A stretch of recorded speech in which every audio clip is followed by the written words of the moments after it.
Hi friends, today మా ఇంట్లో special టమాటా curry.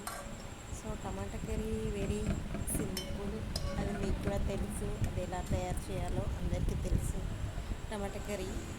So టమాటా curry మనం ఎలా రెడీ చేస్తాము, ఫస్ట్ స్టవ్ ఆన్ చేసి తర్వాత ఆయిల్ పోసి పసుపు వేసి అది వేడయ్యాక టమాటా వేసి కొద్దిసేపు స్టవ్ మీద ఉంచుకోవాలి. ఆ తర్వాత కారం కారం వేసుకొని వేసుకోవాలి. కొద్దిసేపు స్టవ్ మీద ఉంచుకోవాలి. నెక్స్ట్ బాగా కారం వేసి కలుపుకోవాలి. ఆ తర్వాత కొద్దిసేపు స్టవ్ మీద ఉంచుకొని అవి కొద్దిసేపు వెయిట్ చేయాలి. ఆ తర్వాత ఎమ్మి టమాటా కర్రీ ఇలా రెడీ అవుతుంది. చూడండి, మీరు కూడా ఒకసారి ట్రై చేయండి. Thank you. Subscribe my channel.